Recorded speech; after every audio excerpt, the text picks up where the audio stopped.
Sure is, yes.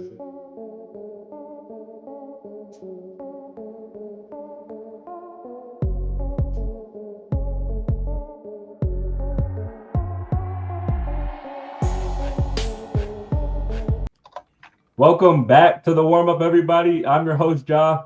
Joining us today is Ashton and Lathan. How you guys doing today? Fantastic. Doing Thanks for asking. Good. They came to talk to some basketball, NBA, just what's going on around the league. We had some breaking news last night with Jimmy Butler. We're going to touch that and the Warriors situation.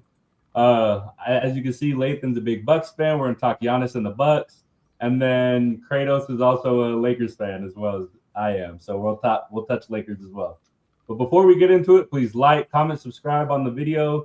Turn on that notification bell so you never miss an episode of the warm-up.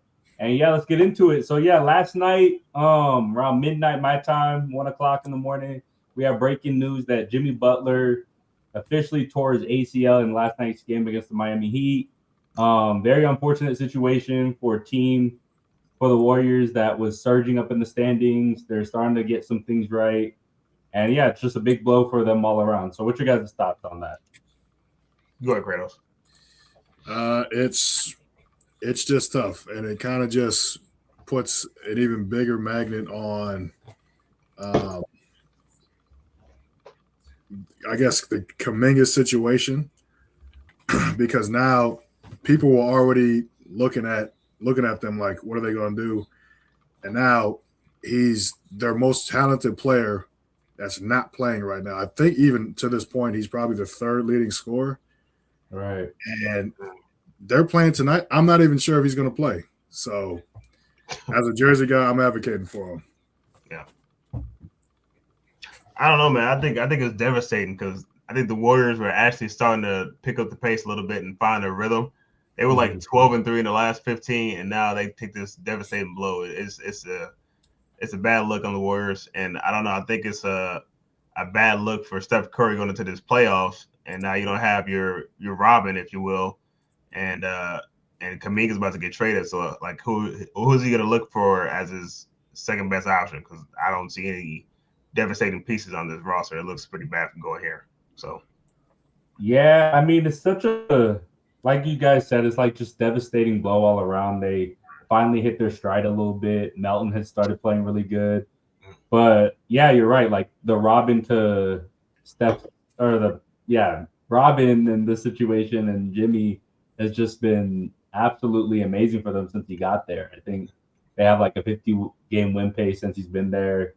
And if we look in the standings right now, they are sitting 8th in the West. They had full momentum, and it's not looking like they're going to be able to catch the Lakers, who are currently in 7th, and Phoenix, who's currently in 6th. Right. Yeah, they're on a 4-game win streak right now. Yeah. I think they'll be a playing team at best, ending the stretch here. But man, that's a huge loss, man. And even if you do trade Kuminga, I guess we'll touch on that later on. But like, let's get into it now. I mean, I feel like that's the big elephant in the room for sure. Yeah, the Kuminga trade. Yeah, because like, how do you win him back? Like, he demanded a trade last Thursday, and then here we are less than a week later. Like, it's already been reported tonight that Steve Kerr is going to try to salvage what's left of the whole Kuminga situation to get him some playing time, but he demanded a trade. So what's that say? Man, God bless Steve Kerr. God bless him. Because I vividly remember, I can't remember what game it was, that they essentially tried treating Kuminga like the walk-on. So, hey, Kuminga, get in there. It's the end of the game. Just get your minutes. And he said, my back or something. So I'd imagine he would keep that mentality. You know, he thinks the world of himself. He wanted to leave, and they gave him this not big contract, but big enough, I'd say. Like, was it $22 million? Yeah. And he started the season with Jimmy Butler and Draymond Green, the two biggest, two big voices, maybe not the biggest, in his ears, saying, "Oh, yeah, he's playing good and all that." Then he got taken out the rotation. He got hurt, and I don't know. I don't know how he does it. Right. And I don't know, man. I don't even know who they can trade for. Maybe like a DeAndre Hunter or like a Rui, if you will, from the Lakers, and another a piece as well. I don't see how the Warriors can fill that gap now, being Jimmy Butler being gone. Now you need somebody that can put up as much as Kuminga and Jimmy Butler can all in one, But I don't see that they can get a significant trade from that.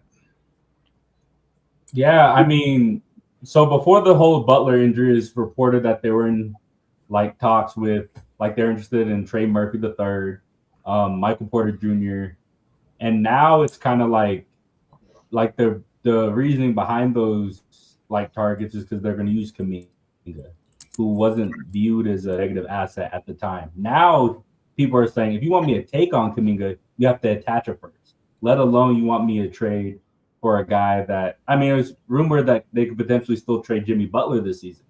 So, like, I don't know who's taking on a $55 million contract that is guaranteed next year for free. You know what I mean?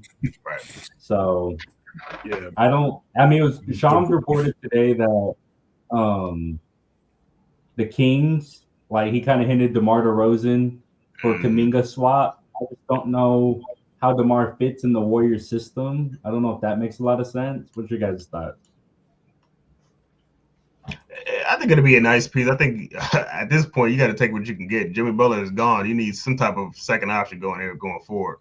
DeMar DeRozan is efficient in the mid range. You can't shoot the three that well, but I think as long as you're getting 17 points a night from him, I think that's not going to be the end of the world. It's not going to be that bad. So, yeah, Kratos. It's tough because DeRozan doesn't really solve, I think, some of their issues like height and athleticism. Kuminga does, and it's kind of why I think in theory he would fit so well in this system. DeRozan, I'd say he'd probably be at this point more willing to play with guys like Curry and Green. Like they played a lot together in Team USA. They're both in relatively same age. It's just so not you're going to replace 36-year-old Jimmy Butler with DeMar DeRozan, who's much more diminished player, and really at this point is just like a specialty scorer. So if I'm the Warriors, I'm kind of thinking, do I want to do that, or do I just want to stick it out with this team at this point? Because they're going to be in the play-in. Like the bottom 5 teams in the West, nobody's surpassing them. Jazz, Pelicans, they suck respectfully. So they're not going to fall out of that. So I don't know. Yeah. I mean, before the injury too, I thought they had enough steam going where it was like, oh, with the Lakers slide, maybe Phoenix slides a little bit. I think they could probably have gotten a top 6 seed, but now that just seems like not reasonable. But at the same time, it's like you're approaching this deadline and you still have Steph Curry, you still have Draymond. Like the Warriors in a way still owe it to them to still make trades where, hey, we're still trying to compete for this year, maybe next year. Because like Curry was named All-Star starter, he's still playing at an elite level. Like who knows when they'll have another Steph Curry again. So but like you said, I don't know what's the trade out there that not only puts them over the edge, but it's like that's willing to take on Kuminga, that's willing to take on maybe Buddy Hield, who's falling out the rotation as well. So right. When I saw both these situations, the Kuminga situation, which I thought was going to be their biggest drama, and then Butler goes down, it just reminded me of like the past maybe 5 to 10 years of their history of them missing on picks, like picking Wiseman over LaMelo Ball, picking like Moses Moody or whoever it was over Halliburton, things like that. Yeah. And then not trading Pods for Larry Markkinen.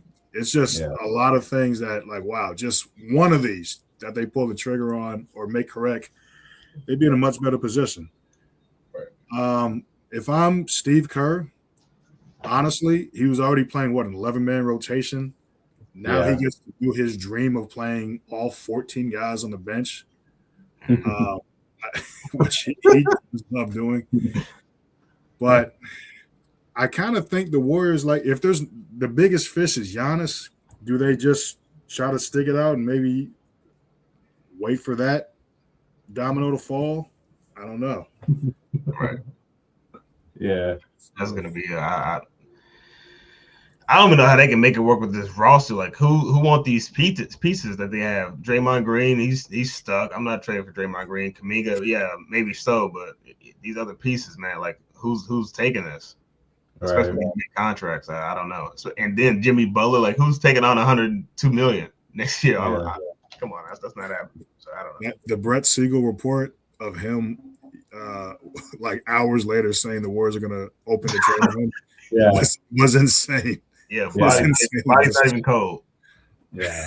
No, Mike Dunleavy, the GM for the Warriors, he came out not too long ago before he went live, and he said that he doesn't envision them trading Butler. So, like, if you're not trading Butler, that's your big salary.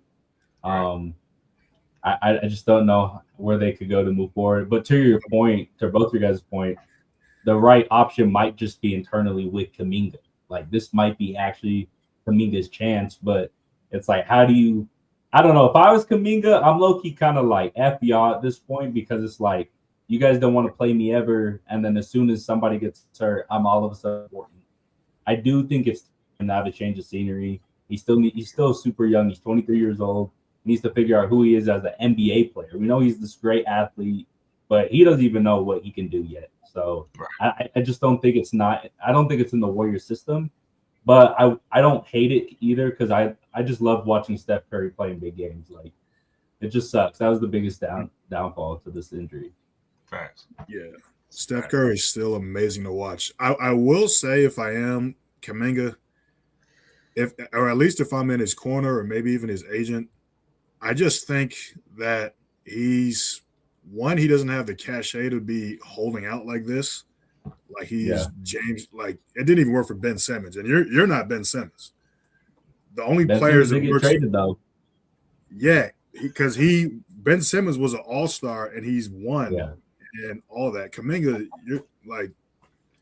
you're not at that level yet. So for me, it's kind of crazy for him to kind of up his nose at not wanting to, let's say, share the ball more with four-time champions and Green and Curry and proven winners over multiple years like Butler.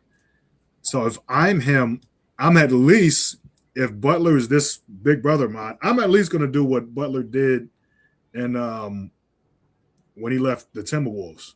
Mm-hmm. I'm going to play great. I'm going to cook. And I'm going to get on an interview with Rachel Nichols and say I want to get traded. So I'm at least you got to play. You got to play.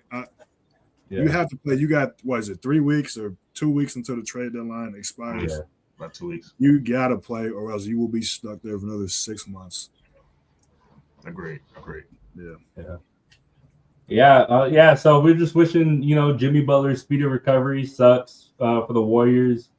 Like you said, Kratos, I don't think they're going to fall below A seed. Nobody's going to catch them, but this sucks for Curry, sucks for Draymond. Mm-hmm. But we'll see where it goes from here. They play tonight on the second night of the back-to-back, and next thing we want to talk about, let's hit Bucks. So the Milwaukee Bucks, a team that is currently in the 11th seed right now, the Eastern Conference at 18-24, had a really good win yesterday against Atlanta. They've been the hot topic of discussion for this entire season, whether it be Giannis's comments about the team, whether it be Doc Rivers saying some suspect stuff. It's just been everybody's watching Giannis, everybody's watching the Bucks, and they're basically holding up the trade market right now. So, Lay, being the resident Bucks fan, take it away. So I've said this over and over again, just how Giannis has said this over and over again. He's not going anywhere. Right. He's through contract until next year. If anything, he's not leaving until next year. He's not going to request a trade. He's not going to demand a trade. He's staying for the long time coming. At least until next year, until he's a free agent and he hits the market. But I don't think he's going anywhere. But the struggles, I think it starts with Doc Rivers. This team has been the team looks great on paper. Like you got AJ Green, you got Gary Trent Jr., you got all these 40% 3-point shooters surrounding Giannis, and yet we're still dead 11th in the East. I think it comes from coaching, rotations, and simply not utilizing Miles Turner enough. We pay this guy, I think, $30 million a year, and he's not being utilized correctly. He's grabbing his own boards and just going up with nonsense, playing like Angel Reese. No pun intended. Me bounce. I'm not impressed with his style of play. I don't know if he's just not being utilized correctly, but I think it's a lot of small nitpicky stuff that could be solved within the organization. I think it starts with coaching for sure. Yeah, no, I agree. Kratos? It's Doc Rivers at this point, he's past his prime. But I did think that this would be a situation that he surprise you, because since the turn of since he left the Celtics, his best teams have always been teams that surprised you, like the Clippers when they had Tobias Harris and Patrick Beverley. Like, oh wow, this is a frisky team. They snuck into the playoffs. I know he did it in Orlando when he had T-Mac the one year that Grant Hill got injured. I thought this was going to be one of those. They had a lot of injuries. Porter missed the first 2 months. Then he came back killed. And Doc said he's going to be the starter for the near future. And then now he's coming off the bench too. So it's tough. I mean, the team doesn't have a lot of talent, but Giannis is 30 years old. So he's smack dab in the middle of his prime. Mm-hmm. I don't exactly know what moves they could make either. I know that Horst has been a big swing guy, trading for Dame Lillard, Drew Holiday, So I imagine he'd do the same. I just don't know what's out there for them, and I'm not even sure if Doc can I don't know what coach can salvage this lineup, but I don't think I'd fire Doc at this point. Just see fire Doc and hire Mike Malone. Or give Adrian Griffin a call here. But I don't know. I think there's a lot of moves that they can make in the market. You got MPJ, Miles Bridges. I think that's our best option. We need a versatile wing, 6'8", 6'9", that can defend the floor and still put up 20 points a game. Kyle Kuzma and package maybe Gary Trent or maybe what's the fellow's name? Gary Harris, a cheap option to package in there. I don't know if Hornets would take it. I think they would because their front office isn't that smart. But I feel like something cheap like that can really turn it upside up for the Bucks. Yeah, I mean, when we look at the Bucks cap sheet, and it's been rumored that, you have Kyle Kuzma. That's been a hot commodity in the trade market to trade off of. Bobby Portis. You have names like Kevin Porter Jr. That you guys could trade, and it's like, if I'm the Bucks and I look at this roster, I do think they will be better after the deadline. I just don't know how they're going to do it. And when I look at their team, I'm like, okay, if we do somehow get into the play-in, win 2 play-in games, or maybe if they're just in the play-in, win 1, and they're in the playoffs, who's the second leading scorer come playoff time? Because ideally it would probably be a guy like Kevin Porter Jr., maybe Miles Turner. But if you could package like a Kyle Kuzma, a Bobby Portis, some of those bigger contracts to go get a for sure second scorer, I think that would go a long way for Giannis to not only keep him happy, but show that the front office is trying. Because Giannis has showed time and time again, to your point, Lay, that once you just try, he'll extend right then and there. So they just need him, and he'll be extension eligible this summer, which is not really this summer. It's in October. So it's not like teams could wait to see if he signs the extension because they're getting ready for the start of the season. So what's your favorite trade target out of like all the rumors? I probably have to say Michael Porter Jr. No bias, but I think he's an elite scorer. I think he's the best player on the market as far as trade talks anyway. He can guarantee put up 25 points a night and play defense had a decent flip, So I think he's our best champion, option. former champion too. Huh? Says he's a former champion too. Former champion. That is correct. Has playoff experience and knows what to do in crunch time moments. But at an expense, we'd be losing both Bobby Portis and Kyle Kuzma. I was versus that. I didn't want to give up Bobby Portis. I think it's time to maybe go, but I would rather give up Kyle Kuzma and a cheap option to get like a Jeremy Grant or a Miles Bridges. But if necessary, I think we can give up both for a second option at this time. So yeah, when you guys traded for Kuzma, what were you excited? I can't remember. Absolutely not. Because that was supposed to be the big move. That was supposed to be the move. But at the same time, I think that was the best option that they had. I feel that was like a deal that was on the table that was just like, hey, you can have this. That's all. Take it or leave it. And the Bucks just took it. But at the same time, Middleton was degrading. He wasn't the same player as he always used to be. So, I mean, I think they'd probably do the trade again if you asked them again, honestly. Yeah, I mean, it is what it is. Middleton was declining. It was time, but Cooper had his little stints, but it's not enough. If he didn't sustain those injuries and he could be competent at this point, the Bucks, it probably doesn't look as bad because they had Holiday, him, and Giannis 4 years ago. And then they traded Holiday for Dame, but then Middleton got hurt, and then the fall off for the Bucks as a team, it came quicker than they probably anticipated. Absolutely. And then they started making desperation moves, I'd say. I will say I'm kind of surprised you guys actually have technically first round picks, even though there's a lot of swaps. You don't necessarily own them. Right. So I don't know how valuable swaps are. 2032 pick. That's probably one of the most valued assets in the league right now. 2031, Or 2031. I don't know. I don't think it's worth it. But you can. Go ahead, Kratos. Yeah. These, I mean, trading swaps for. There was a team that did that. I can't remember who, but it just got so confusing. Just trading swaps for swaps out here. So. Yeah. At least you guys have picks. Well, I don't know how valuable it is with the front office being so bad at drafting at this point, but I don't know. Would it be worth it? Like, is that going to keep Giannis happy for this next year? Because I don't think so. Like, we trade a first round pick for Michael Porter Jr. and we still get flopped in the first round. Is he staying or you know what I mean? So I think it all depends on how the dead money.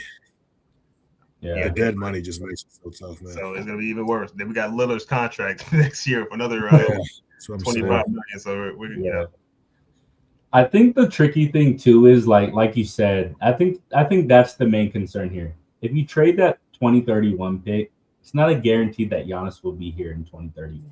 Exactly. So that pick could potentially be the number one pick in the draft that year, which would just suck if Giannis wasn't on the team anymore. But at the same time, let's talk about another trade target that was like very popular on Twitter the other day. It was like for John Morant. So it was the Bobby Kuzma, and it was rumored that Memphis would want Ryan Rollins in a deal, but I'm kind of the mindset I'd rather just keep Ryan and not have Ja at all. But then I do get this is the star move. If it made them keep Giannis, then it's all worth it. So what's your thoughts on Ja Morant? Because I think the shooting is there, but yeah. I don't think the shooting is there. Well, I meant around him. Okay, yeah, of course. But yeah. I think I think that's going to be a terrible move. I wouldn't give up all that just for Ja Morant to barely put up 20 points here and there, and probably try to get in the rhythm. He's not a great shooter. It's not going to work. And the thing that strikes me the most is the Bucks are like dead last in transition points.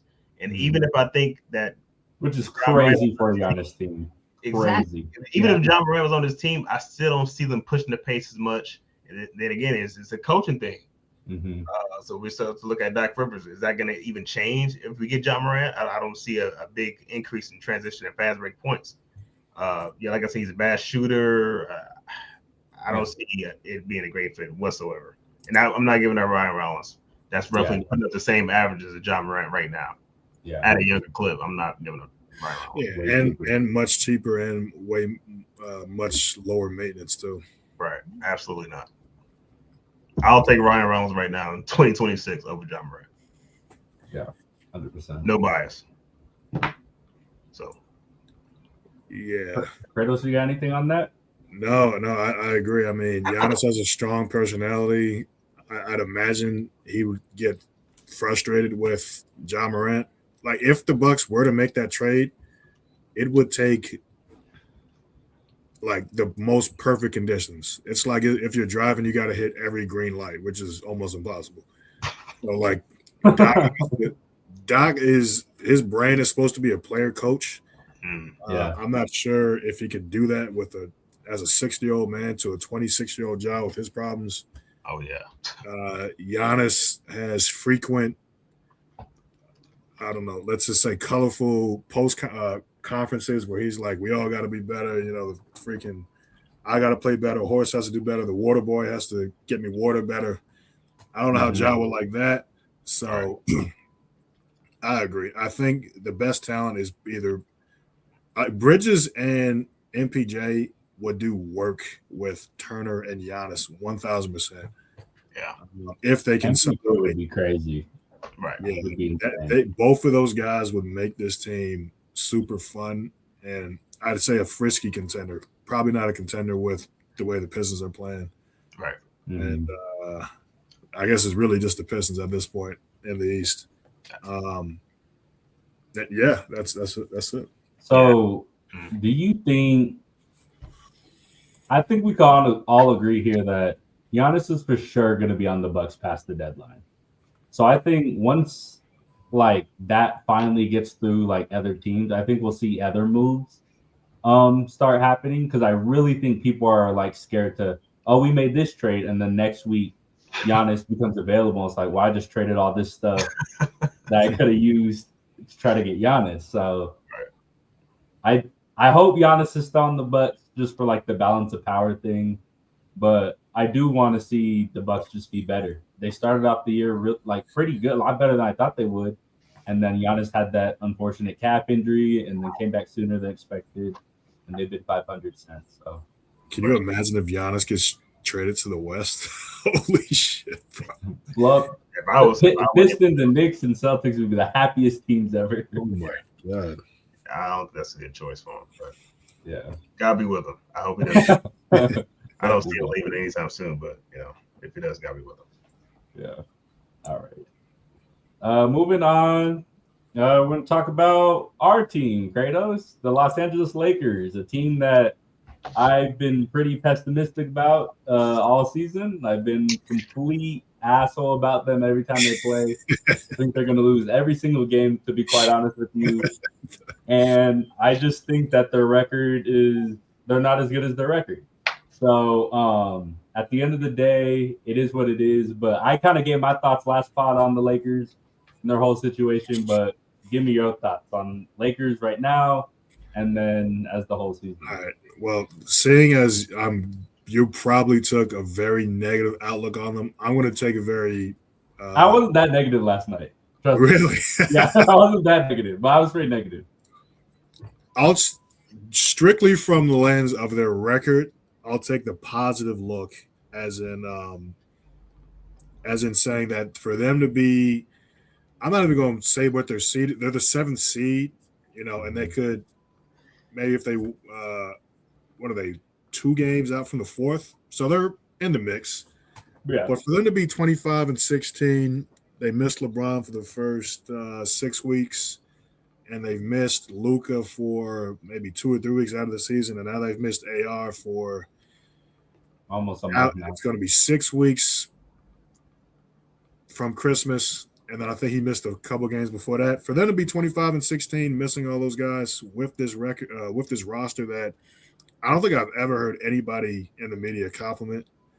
I think it's pretty impressive, to be honest. Yeah. For them to hit on, for them to get luck, it's been a lot of luck with Rob. I'll be honest. I think he lucked into Luka, and he lucked out of some bad moves post Westbrook. So DFS turned into Jake LaRavia, Marcus Smart, and Ayton. That's 3 rotation players, and DFS has barely played this season. And when he has played, he's averaged like 2 points per game. So from that look, and the Lakers are not good at anything other than winning in the clutch, making free throws, and field goal percentage. Yeah. So to your point, I'm not exactly sure how we even win games sometimes after watching them with how bad their defense is, because their defense is legit.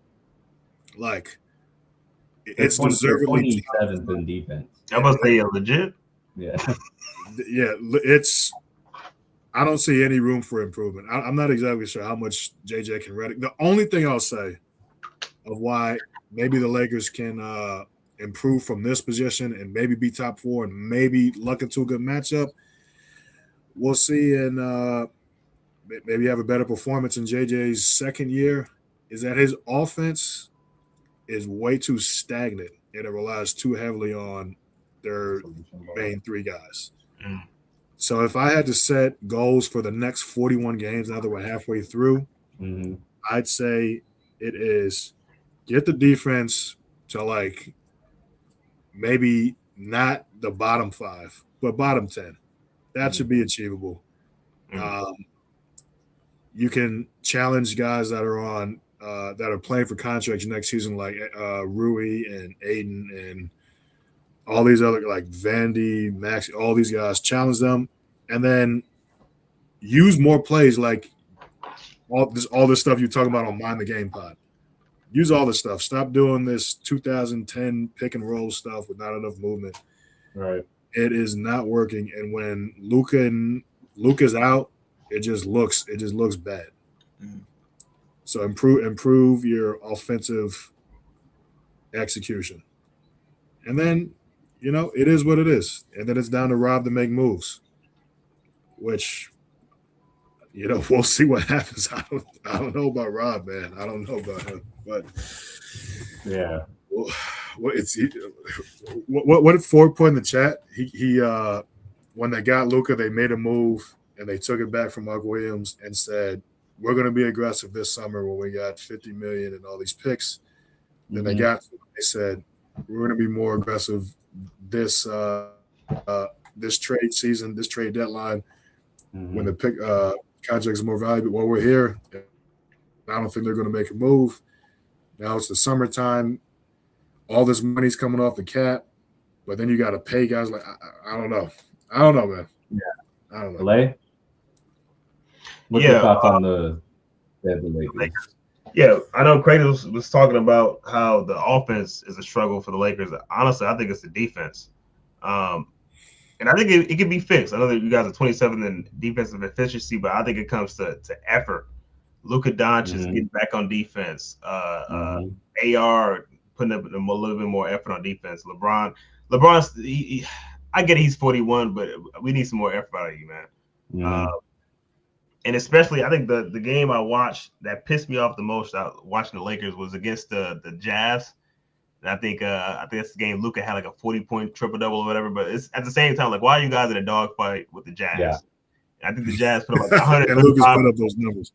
Yeah. Like what is going on? And I watched the game, and Luka looks lost defensively from a switching standpoint. And honestly, the whole Lakers unit within I think when LeBron was out and Luka was in, I think they had AR, Gabe Vincent, Vanderbilt. It was like a small lineup. They looked completely lost, switching everything on defense. It looked terrible. Yeah. So I think if they get a little bit more officiated with switching stuff like that, and being more efficient on defense, they'll be a lot better than they should be. The team looks like a contender on paper. I don't think they're better than the Rockets, Timberwolves, the Nuggets, or Spurs, or OKC, but they can contend pretty well. I think it can be fixed. Yeah.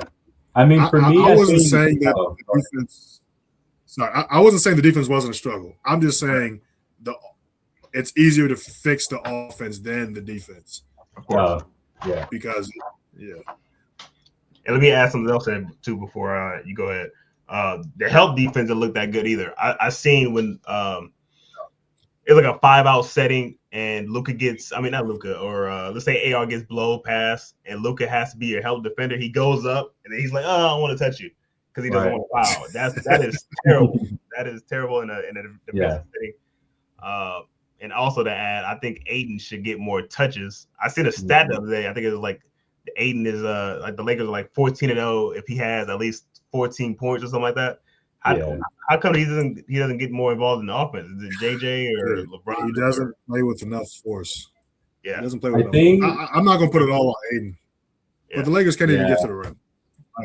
We can't even. We got nobody to put pressure on the rim. LeBron's too old to do it.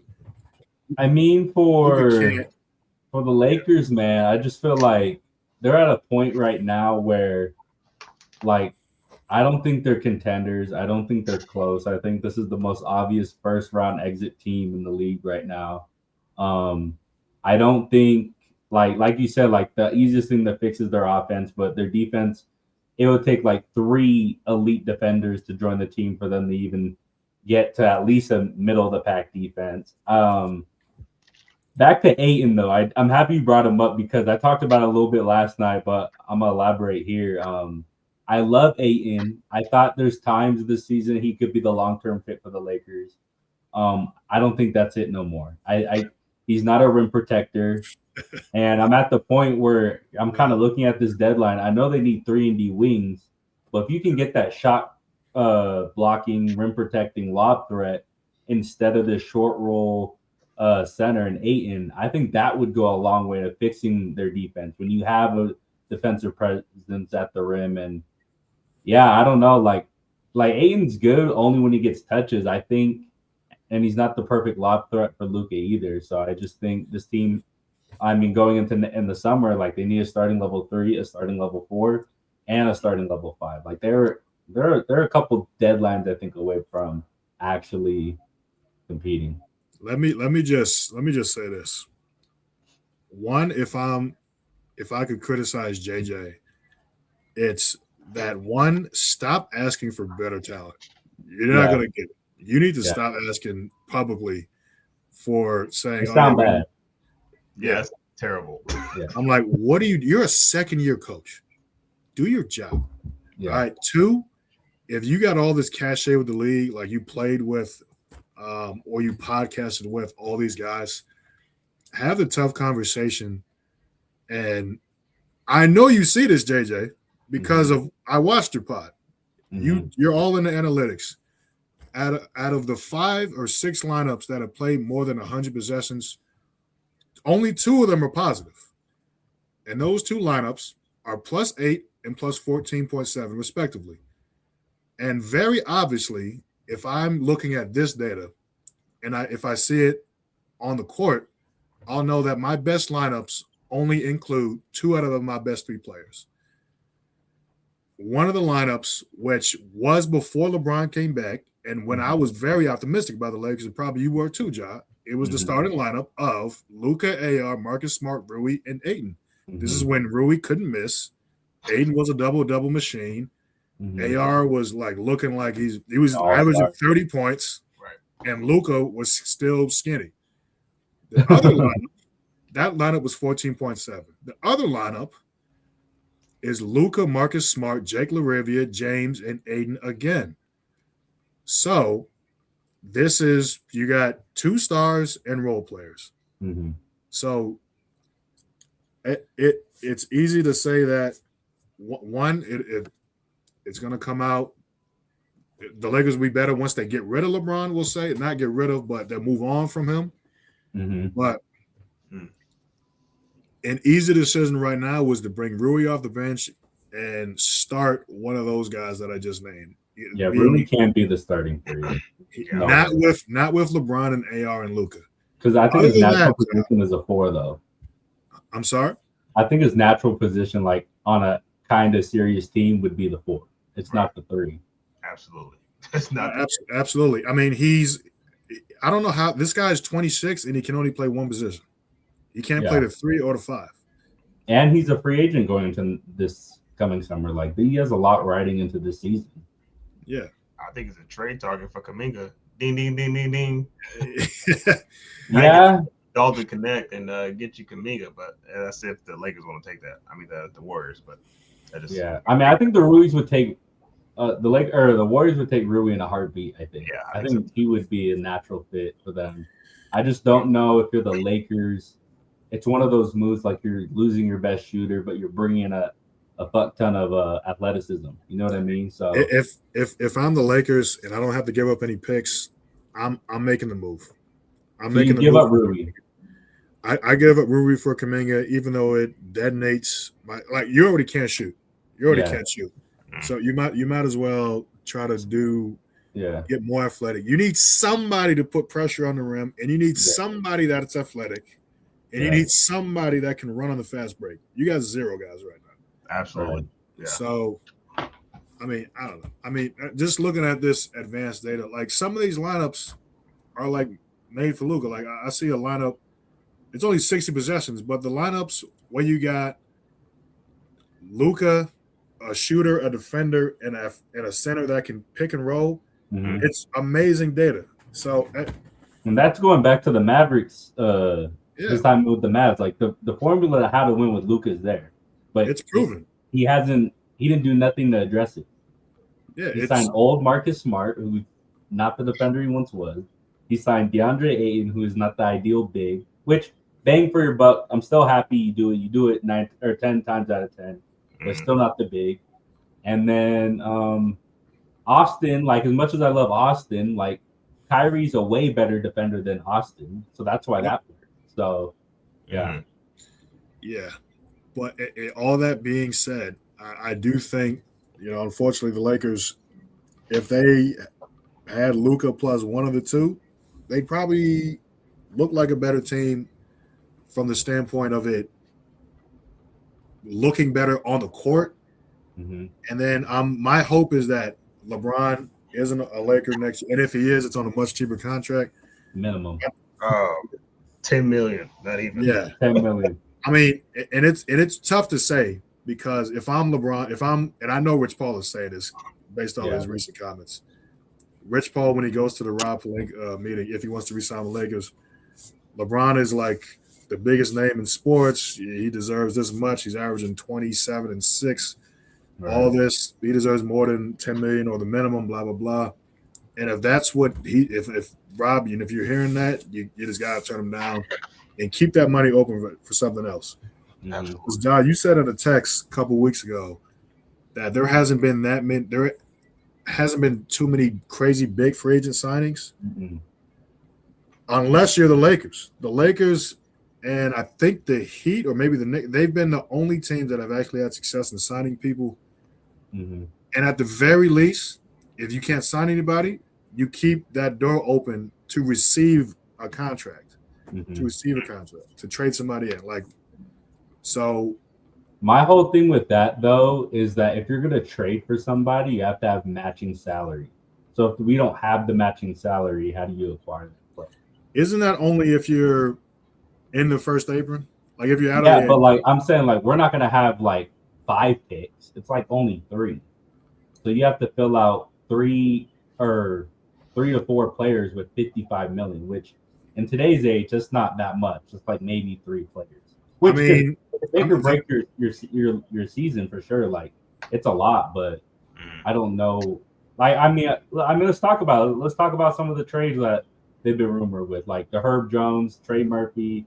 I'm of the mindset I think we should look at Nick Claxton, maybe Eves Messi. I don't know. Are you guys open to giving up AR? Absolutely not. AR's absolutely not. I am more, and I have been this whole time. It's hard to say. I think AR could work if LeBron's not there, but they have to get the 3, 4, and 5 perfect. Right. And even their bench, they're 29th in bench scoring.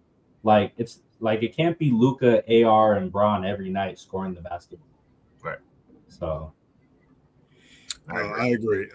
I've seen every single rumor I've seen for the Lakers trade target has made sense, as they always have since the beginning of time. They're always going to make sense. The Lakers are always going to be associated with the biggest players, whether it's real or not. and every name you see is going to generate excitement because it makes sense. All those guys, Miles Bridges, even Michael Porter, which is a lie. I guarantee you. What was that thing you put in the chat, John, that said the Lakers and Nets have been close the past 2 years. They made the deal for DFS, and there's a possibility Porter's name. Like, that's not even a real interest. That's just saying, oh, I'm assuming since they've been talking. Yeah. And he's the biggest name. They talked in the past, like. Right. Yeah, so that type of stuff just pisses me off. So this is why I kind of try to tune that stuff out around this time. But yeah, I think it just goes on record to say that the Lakers do look good on paper, but I don't think you guys will get over the hump until next year when LeBron maybe decides to leave or take a pay cut and come back on a vet minimum. But then again, like let's say LeBron comes back and he's only getting $10 million. Mm-hmm. Now you're looking at Austin. He's looking for what, $250 million a year? I mean, for his contract. So he'll be like or 35. 35. Yeah, maybe. I'd say he's looking 40. I think he's looking like for Brunson's contract, right? Huh? Well, I'd say it didn't. He looks like the type of guy that would do what Brunson did and take like a major pay cut, and he'd do something in like the 30 to 40. Yeah, and honestly, I think he would, but I think he would have to know because like Brunson did that knowing the Mikal Bridges deal was exactly.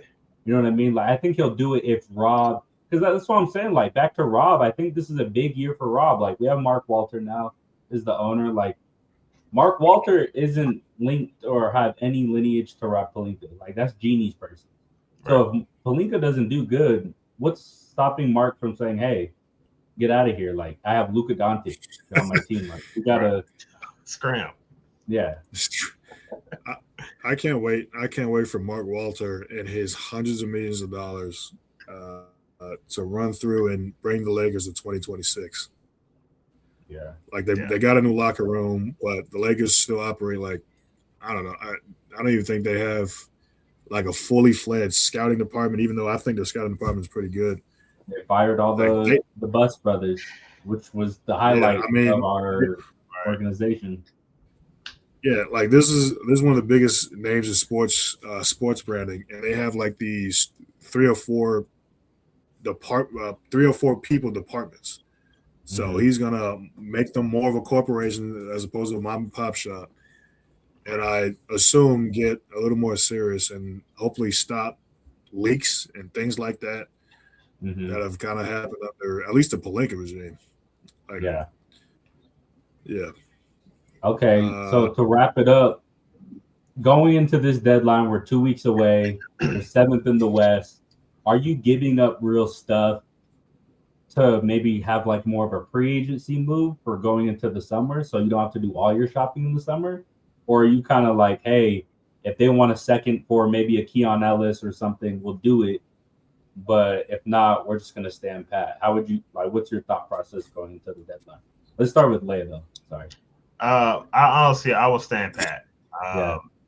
Just wait, because honestly, all your cap hit is on LeBron, so it's really just waiting on if he's going to come back for another year and take a vet minimum, or is he going to just leave and hopefully open up more money for you going into next season, so you can sign maybe a Michael Porter Jr. or whatever other free agency that's out there that's available for the Lakers to take. So I think they should just hold steady. Maybe trade what you have now, get rid of Rui and Laveria for Kuminga or another free agent that's available right now. Hold fast and weather the storm going into this season, and then wait until next season once LeBron makes his mind up. Yeah, Kratos.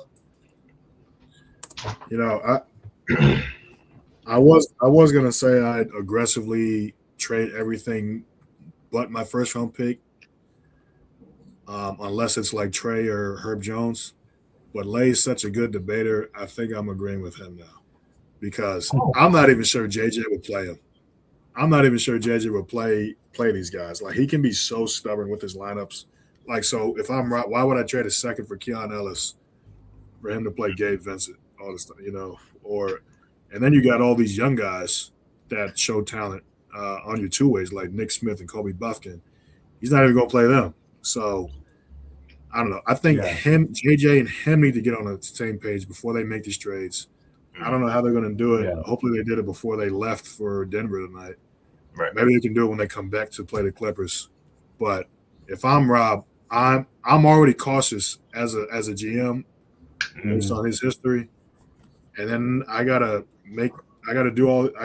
trade resources for JJ to maybe play them. I don't have enough resources to do that. Yeah. So looking at it through that lens, it's probably smarter for them to just take chances on Drew Timme. He's had some success since he's been with the team.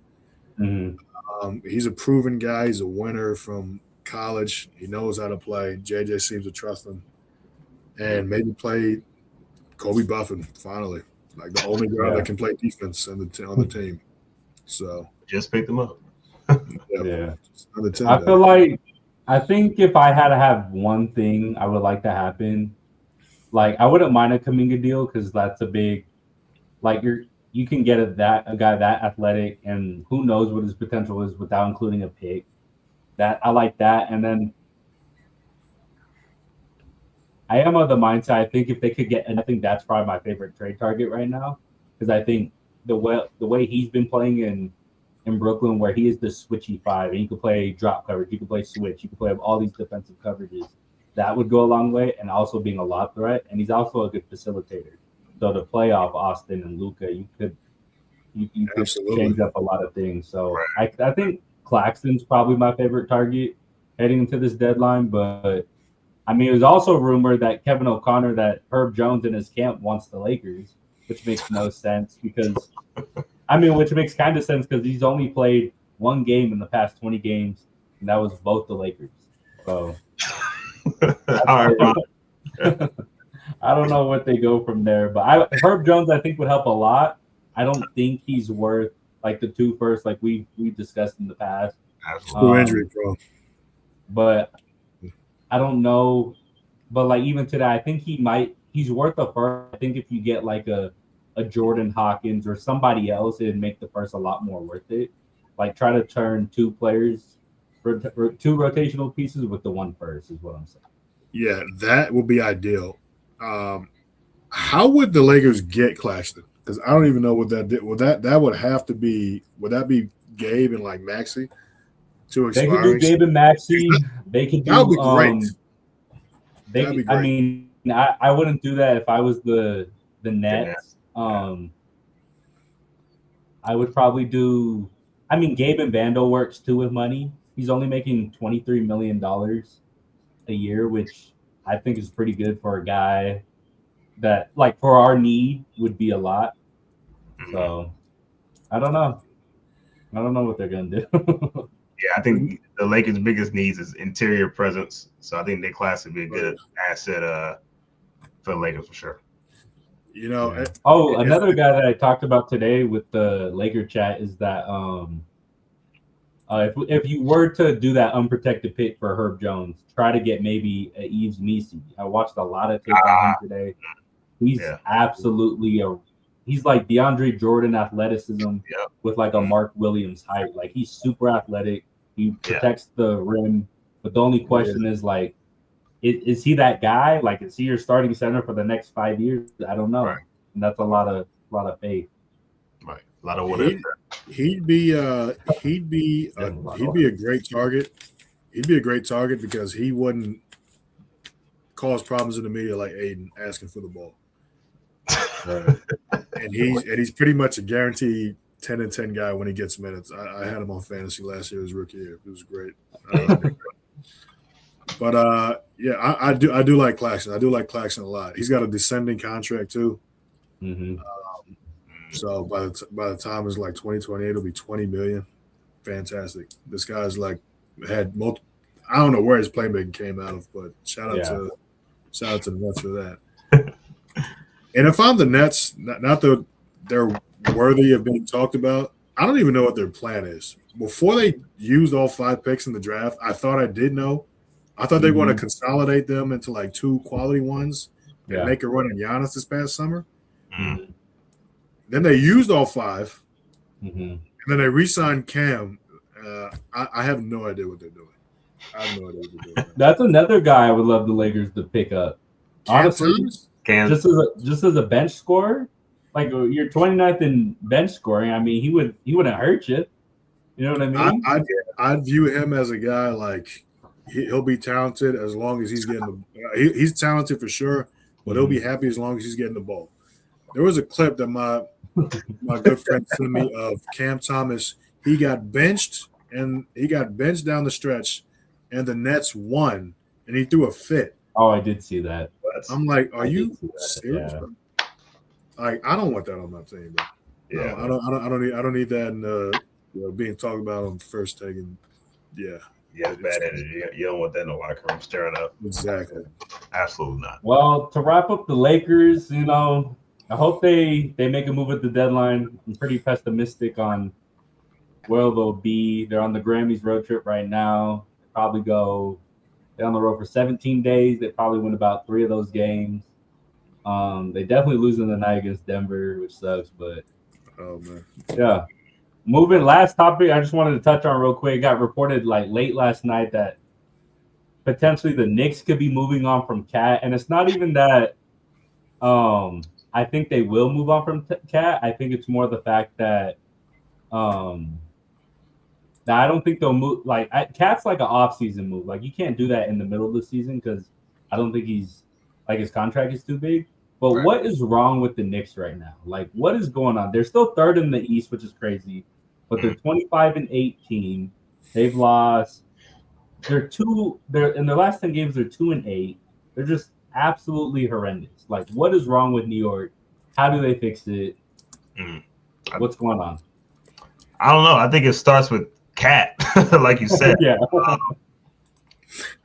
And honestly, I don't know. I think you got to figure it out. This is the same exact team from last year. You made a blockbuster trade to go and get Cat, and now you're crying that you guys are losing. I don't see what the issue is. I'm thinking maybe coaching. Maybe we shouldn't have fired Tibbs. I mean, because I don't know if Mike Brown has his head on straight and is able to coach his team at a right clip. But I think Cat's stats have dropped significantly. Well, not significant, but a tad bit versus the Thibodeau. No, significantly is right. Yeah. He's doing his worst 3-point percentage since he's been in the league. Yeah, his raw numbers are still there. He's 20-10. Yep. He has a career low in touches, career low in post-ups this year. I think it's starting to begin with coaching, and I think Tibbs is right with the excessive minutes that they played because it's starting to show here going forward. So I think it's starting coaching with Mike Brown. I don't know if that's a good decision. Good point. Yeah, Mike Brown. I mean, I'm sure he thought he could handle what was going on with, coming into the New York media, but this might be even beyond what he thought. I don't think he thought Karl Towns was going to be complaining about making sacrifices this much. Yeah.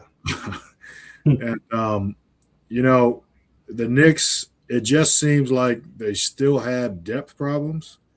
Like they signed Jordan Clarkson, Tyler Gershon Yabusele, Malcolm Brogdon was supposed to be on this team, but he retired.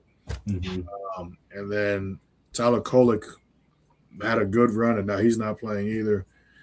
So they're down to like a 3-man rotation in January. I think one that shows their desperation to try to win, and they just lost to Dallas, they didn't just lose; they got embarrassed against Dallas. Oh, got embarrassed. So yeah, it was so bad. I thought Brunson didn't even play, but he played 33 minutes. So this team, honestly, I thought it was just the curse of winning the NBA Cup. Oh yeah. But that curse is real. It's starting to come into full effect for sure. Yeah, this might be beyond that. And people keep saying trade Cat, but like trade Cat for what? Exactly. Trade Cat for what? Like this guy is the best shooting center in the league. He makes any offense go. Brunson might not be the best point guard to unlock Cat as like a pick and roll guy, but I have what are they trading for? Like they have the best forward tandem to me in the league of Bridges, Anunoby, and Hart. Are you serious? Right. They got bench guys. They got Bride. They got Robinson off the bench. Yeah. New coach, new energy, and then I don't know. They're just losing. I think I'm not exactly sure.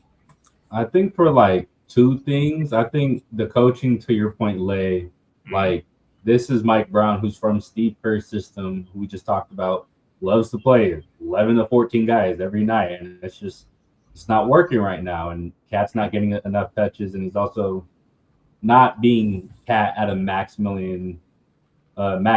And I think you're looking at a bunch of general managers from the Hawks and Trae Young to the Grizzlies and John Morant, and now the Knicks with Cat, where it's like, if you're not one of those top 5 to 7, 8 guys and you're on a max, you're not worth it.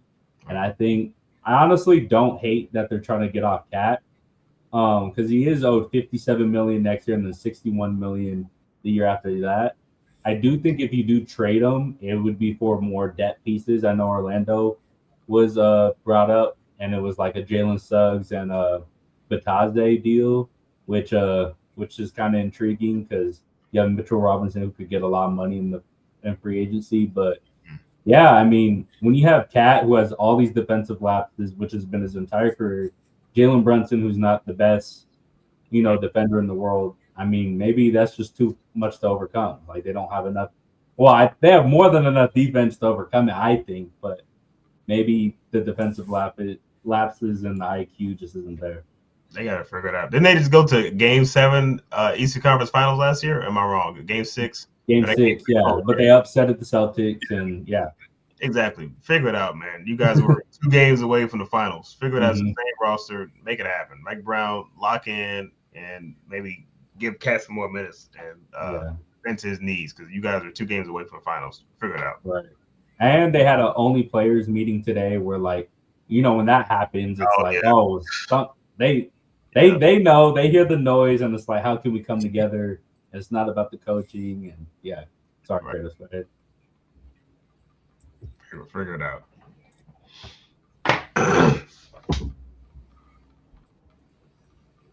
You good, Kratos? Yeah, I'm good. I'm just looking through other things, man. Maybe it's they do have Maurice Cheeks as a special advisor, and I feel like any team he was on is kind of underachieved. I don't know. I'm just kind of a Maurice Cheeks hater, but that is what it is. Yeah. But I don't know. Is Rick Brunson the only guy that stayed on this team from last year? He's the only one, right? Everybody else is brand new. Probably. I wouldn't be surprised. Yeah. I wonder how big a voice he has right now with all this going on. No way they trade Brunson, right? No. Trade who? Brunson. Mm-hmm. Oh, absolutely not. I mean, if I'm a Knicks fan, and I'm like, how different is this team playing versus last year with Tibbs? Mm-hmm. If that answer is not that much, they should have just kept him. Right. I agree. Unless it's for Giannis or something, but no, I don't see moving Brunson as an answer. Right. Figure it out. Let Giannis run point. Have all them 3-and-D wings with Cat. Right. Pretty interesting. Yeah. If Cat goes to Orlando for Goga Batadze backup center and Jalen Suggs, who barely plays, but what he does, he's good. Holy shit. The Knicks might ride. Franz Wagner, Carlton. Are you serious? Yeah. Bro, give that team the world. That is crazy. Yeah. That'd be an absolutely horrific move. Horrific. Yeah, he shouldn't be going anywhere no time soon. Figure it out, dude. Yeah. Bro, Cat's a top 5 center. Right. Can't trade. Absolutely. After all he's the best center in the East. Right. Oh my gosh. Yeah. That's crazy. Yeah. And Tibbs it's like he had no plan going into last year. Just play your guys 40 minutes and hope for the best. And then they'll work around and they fired him. And I don't know what Mike Brown's plan is going forward, but like to your point and to what Josh said about not being able to overcome Jalen Brunson's and Cat's deficiencies. Halliburton definitely exposed that, but I don't know who's exposing that left in this East. Right. I don't know who can take advantage of running the pick and roll that well. Right. Yeah. So I will say, Cat going against the Pistons this year scares me. Going against Beef Stew and Jalen Duren, just two physical, imposing centers. I think that's a Mitchell Robinson series. That's hard. That'll be very hard for Cat, and he cannot have defensive lapses against that team because he'll get chewed up. Yeah, physicality is his weak point for sure. Yeah, hopefully that's when your grit guys will start playing better. Like Yabashele, hopefully that's one of the reasons he's in the league is to play physical and to be able to shoot. Clarkson hopefully gets you a game against those guys, but right. Yeah, I mean that's the series. Wow, the Celtics are the 2 seed. Holy shit. Yeah. Jesus Christ. Yeah. Well, that wraps up today's episode of the Warm Up, guys. Please subscribe to the YouTube channel. Until next time, peace and God bless.